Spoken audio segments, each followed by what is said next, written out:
Bonjour les amis et bienvenue dans une nouvelle vidéo consacrée à l'Olympique lyonnais. Aujourd'hui débrief des conférences de presse d'Aurel Mangala et de notre coach Pierre Sage. Juste avant le match contre Metz, que vous pourrez suivre sur la chaîne en direct, commentaire évidemment, vous n'aurez pas les images. Donc vendredi soir à partir de 20h45. Merci beaucoup à tous ceux qui me rejoignent petit à petit sur Twitch et bien entendu à ceux qui me donnent leur abonnement Amazon Prime. Ça fait plaisir, ça donne de la force. Et je rappelle que sur Twitch, vous avez un stream qui arrive plus vite que sur YouTube et vous n'avez pas de publicité. Alors que sur YouTube, vous avez une publicité un peu aléatoire qui est décidée par YouTube lui-même. Je n'ai pas de pouvoir là-dessus. Bien, on va commencer par Aurel Mangala, qui est arrivé en premier en conférence de presse. Et surtout, c'est un peu la première fois qu'on l'entend s'exprimer et on voit que c'est quelqu'un d'extrêmement positif, extrêmement, je dirais, la tête sur les épaules. Et qui en plus fait un petit peu de communication, notamment en disant que la Ligue 1 est un championnat très attractif, qui est un peu sous-coté, mais c'est un très très bon championnat. Il y a des grands joueurs. L'OL est un club qui a une très très belle histoire. Et justement, il explique le fait d'avoir signé à l'Olympique lyonnais, que son envie, c'est d'aider le club à remonter la pente. Et cette saison, ça va être difficile d'aller en Europe, bien entendu. Alors ça, c'est moi qui l'ajoute, c'est pas lui qui a dit ça. On a toujours la voie par la Coupe de France et une éventuellement 7e place au cas où le PSG gagne la Coupe de France, etc. pour la Conference League. Enfin bon, bref. Et lui, il dit que, contrairement un petit peu aux attentes qu'on pouvait avoir quand il est arrivé à l'OL, déjà il a été très bien accueilli par les autres joueurs. Bon, on n'imagine pas qu'il ait dit autre chose. Mais surtout, il a vu un groupe qui était très motivé. Et d'ailleurs, il est arrivé juste avant le match de Marseille, qui, je vous le rappelle, s'est conclu par une victoire. Une victoire qui était la première des 4 victoires consécutives que nous avons réalisées jusqu'à présent. 3 en championnat, 1 en Coupe de France. Évidemment, tout cela est très positif, mais comme le rappellera un petit peu plus tard Pierre Sage dans son intervention, même avec cette belle série, on n'est qu'à 3 points devant le premier barragiste. Et donc, il faut rester extrêmement focus. Il a également dit que, évoluant certes en première ligue, mais à Nottingham Forest, qui est une, on va dire, des équipes du bas de tableau de première ligue, il sait ce que c'est la pression du maintien. Et donc, qu'il espère apporter un petit peu cette sérénité et cette expérience. Il dit aussi que effectivement, au milieu de terrain, il y a beaucoup de concurrence. Alors, si on veut être honnête, il n'y en a pas tant que ça, parce que finalement, sur le banc, peut-être Tolisso peut de temps en temps être titulaire, mais les autres, ça va être compliqué. On a vu que Mamadou Diawara était carrément sorti du groupe professionnel. Il joue maintenant avec la réserve. Est-ce que c'est durable ou pas? Ça, on ne sait pas. Johan Le Penant va certes revenir petit à petit, mais on le voit mal prendre la place de notre ami Mangala. Donc Mangala, il sait très bien qu'il sera titulaire avec Cacré et Matic. Et d'ailleurs, il a fait un petit trait d'humour en disant que Matic, il le connaissait déjà parce qu'il avait vu à la télé, mais aussi parce qu'il parfois il le jouait à la PlayStation, soit parce qu'il l'avait dans son équipe ou qu'il était dans l'équipe adverse. Et il dit lui-même qu'il n'est pas pleinement satisfait de son niveau actuel. Alors, il a employé le terme fit, donc lui, je pense, en tout cas c'est ce que j'ai compris de ce qu'il voulait dire, qu'il n'est pas encore à 100% physiquement et que pour pouvoir jouer vraiment à son meilleur niveau, il doit encore progresser sur ce sujet-là. Il dit aussi que dans ses axes de progression cette saison avec l'OL, c'est d'essayer de participer davantage au jeu, à la construction du jeu, d'aller vers l'avant. Mais il faut dire aussi une chose qui est très importante, c'est qu'à Nottingham Forest, l'ami Mangala était utilisé en milieu défensif. Alors que là, il est plutôt en numéro 8, donc il faut qu'il se réadapte, poste numéro 8 qui est son poste originel, il faut qu'il se réadapte un petit peu à ce poste-là. Donc on voit quelqu'un qui est quand même de très bonne composition, de très bonne humeur, Je pense que c'est très important. On voit aussi que c'est quelqu'un de plutôt tranquille qui lui-même avoue qu'il n'est pas encore au top et donc qu'il espère faire mieux dans les prochains matchs.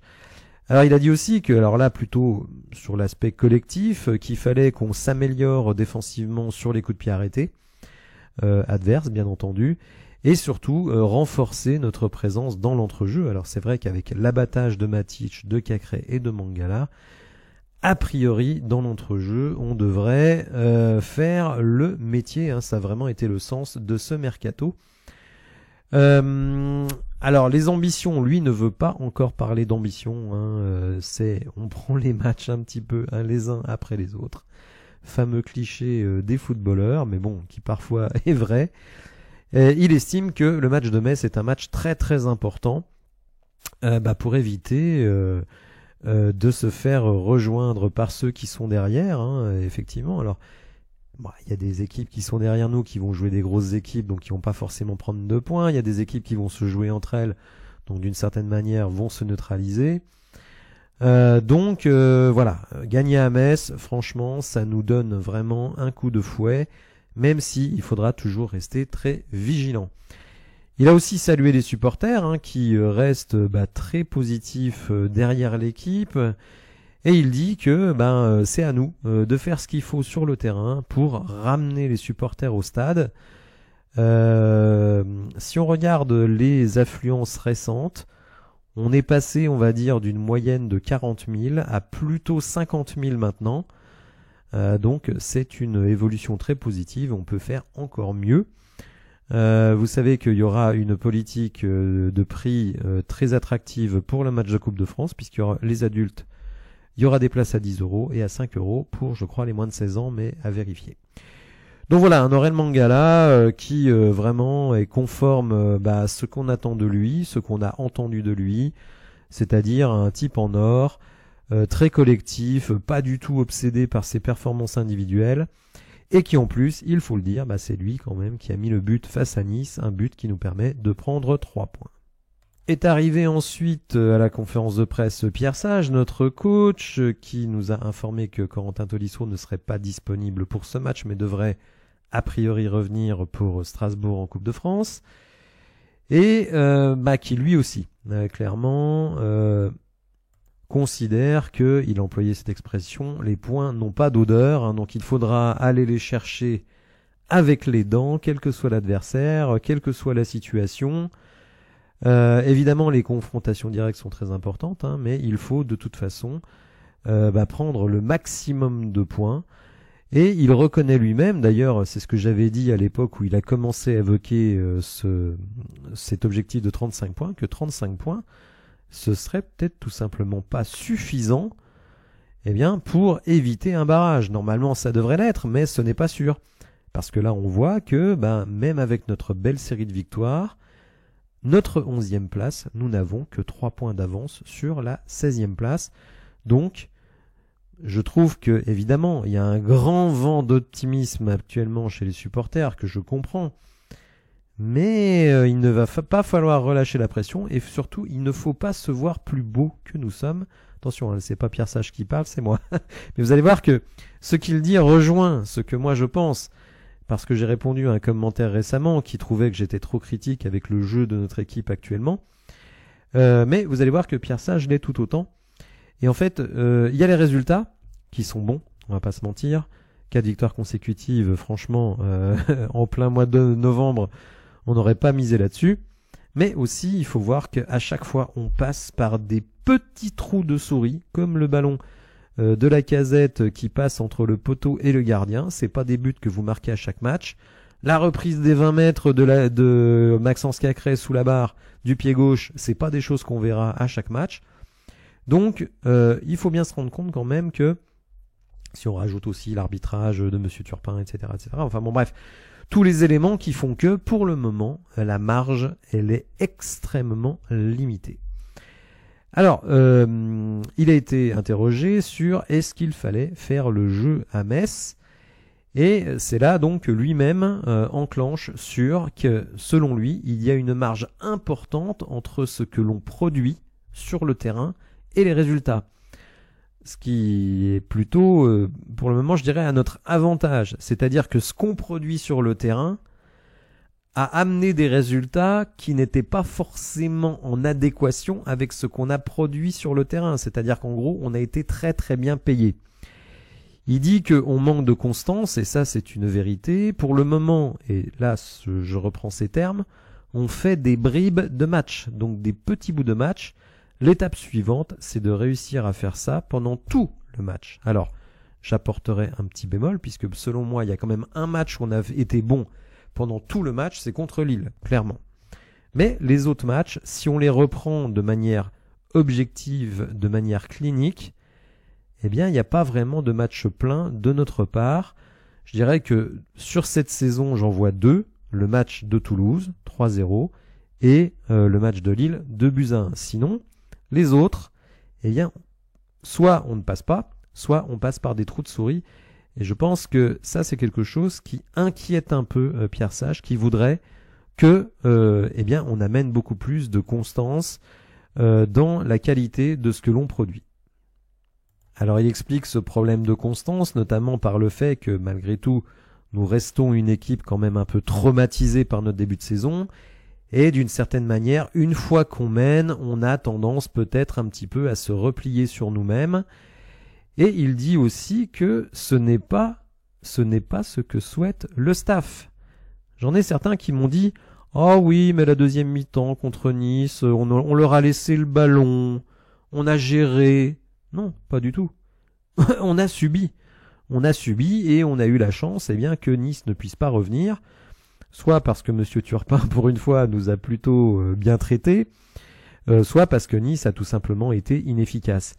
Donc non, la deuxième mi-temps face à Nice, ce n'est pas du tout une volonté de l'Olympique Lyonnais, c'est tout simplement qu'on a subi. Je crois qu'on n'en est vraiment pas à se dire on va gérer un 1-0 les amis. Que vous gériez un 3-0, je le comprends, mais un 1-0, vous allez certainement pas le gérer, surtout face à une équipe comme Nice, qui a quand même des atouts offensifs assez importants. Alors, il a aussi été interrogé sur la concurrence, comment gérer cette concurrence, puisque maintenant nous avons une vraie équipe de football. Et en gros, lui, il dit, c'est au staff de réussir à faire comprendre à ceux qui peuvent être remplaçants sur un match, eh bien que c'est à eux de s'adapter à cette situation et de faire tout ce qu'il faut pour essayer de redevenir titulaire. Et ça passe notamment par un comportement exemplaire, à la fois en termes d'engagement et de qualité aux entraînements. Il dit, et j'aime bien cette phrase, ce n'est pas à nous de donner du temps de jeu, c'est à eux d'aller chercher ce temps de jeu. Donc en gros, il renvoie la balle vers les joueurs qui seraient mécontents de leur situation, de leur temps de jeu. Eh ben écoutez, venez chercher ce temps de jeu en me montrant toute votre qualité, que ce soit quand vous avez des minutes pendant le match ou à l'entraînement. Mais il dit aussi que il ne faut pas non plus arriver quand on est un remplaçant avec l'idée de briller individuellement. Pas du tout, c'est pas comme ça qu'il voit les choses. Lui, il dit quand vous rentrez, vous devez essayer de poursuivre le travail engagé auparavant pendant le match. Et ça donc de manière collective, certainement pas de manière individuelle. Alors, il a lui aussi été interrogé sur le milieu, et vous vous doutez bien qu'il se félicite de ce milieu. Évidemment, Nemanja Matic apporte de l'équilibre, et il considère bien que ça libère énormément Maxence Cacré, qui est quelqu'un qui est capable de se projeter. Et il a même employé le terme prérogative, donc en fait, d'une certaine manière, alors ça c'est pas lui qui l'a dit, c'est moi qui fais cette interprétation. Quand Cacré joue avec Tolisso, il peut pas vraiment se projeter et tenter des choses parce qu'il doit combler tout ce que Tolisso ne fait pas. Là, comme Matic, lui comble, ça autorise Maxence Cacré à prendre des initiatives sur le plan offensif. Et c'est la même chose pour Aurel Mangala, dont il considère qu'il peut davantage se projeter justement grâce à cette stabilité apportée par Matic. Et donc évidemment ce sont trois profils assez différents qui se complètent extrêmement bien, mais lui aimerait bien que cette complémentarité ne se limite pas au milieu de terrain. Il voudrait que ce milieu de terrain s'inscrive dans un collectif où les attaquants, les défenseurs, tout ça s'imbrique bien. Il faut le dire, hein, pour le moment, le jeu qu'on produit n'est pas suffisant. Et Pierre Sage le reconnaît, c'est ça que j'apprécie avec lui. C'est qu'il ne se cache pas derrière des bons résultats, en gros, pour s'attribuer des mérites excessifs. Non, il dit que ce qu'on produit aujourd'hui ne nous donne aucune marge et que l'axe principal de progression au long de la saison, c'est d'être capable donc d'étendre sur la durée entière d'un match les bribes de qualité que l'on a montrées jusqu'à présent. Alors il est venu un petit peu aussi au secours de Saïd Benrahma qui est assez contesté. D'ailleurs j'ai lancé un sondage auprès de la communauté pour demander un petit peu qui voudriez-vous voir du côté gauche contre Metz. On va regarder ce sondage tout de suite. Vous avez été 424 à voter jusqu'à présent. Et vous voyez que Saïd Benrahma n'arrive qu'en 3e position sur cette position d'ailier gauche. Malik Fofana est plébiscité avec quasiment un vote sur 2. Derrière, on retrouve Gift Orban. Je sais, avec les conversations que j'ai avec vous pendant les lives, que vous préférez voir Gift Orban en numéro 9, mais moi je pense qu'il peut s'adapter au poste d'ailier. D'ailleurs, je serais plutôt dans les 26%. Et Saïd Benrahma récolte 24%. Vous voyez que Ryan Cherki et Maitland Niles, bon Maitland Niles il est utilisé à toutes les sauces, recueillent vraiment très très peu de suffrages. Donc pour le moment vous n'êtes pas non plus extrêmement convaincu par l'apport de Saïd Benrahma. Alors pour le défendre, hein, puisque on va dire chacun constate quand même qu'il est en difficulté, Pierre Sage estime que Benrahma doit jouer, doit comprendre comment jouent ses coéquipiers, mais aussi c'est un petit peu à l'équipe à s'adapter à lui.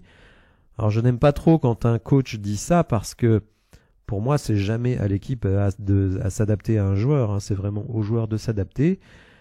Saïd Benrahma c'est 28 ans, c'est plusieurs années de première ligue, donc je pense quand même que c'est quelqu'un qui devrait être efficace immédiatement.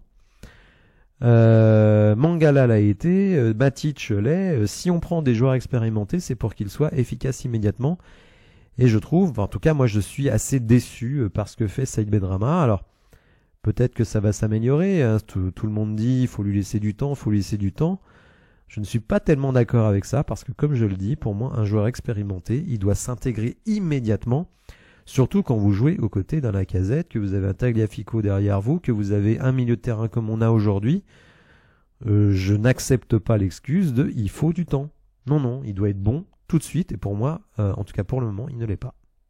Alors Pierre Sage balaye un petit peu du revers de la main le système de jeu à 3 ou à 4, considérant que dans les deux systèmes, parfois on a gagné, parfois on a perdu. Alors moi j'apporterai mon point de vue à moi, je pense qu'on peut jouer désormais à 4 tout simplement parce que notre milieu fait le travail. Mais quand notre milieu ne faisait pas le travail, eh bien nos défenseurs étaient extrêmement exposés et donc c'était mieux de défendre à 5. En tout cas ça c'est mon point de vue à moi, lui ne reprend pas ce schéma de raisonnement. Il a aussi été très positif sur Ansley Maitland-Niles, vous savez, qui a vraiment gagné sa place, il partait de loin, Maitland-Niles. D'ailleurs, certains me disent, mais tu vois bien, Maitland-Niles, il a commencé en grande difficulté et depuis, il a fait son trou. Alors, je ne ferai pas du tout de parallèle entre les deux joueurs. Maitland-Niles est arrivé, il était sans club, il est arrivé totalement hors de forme.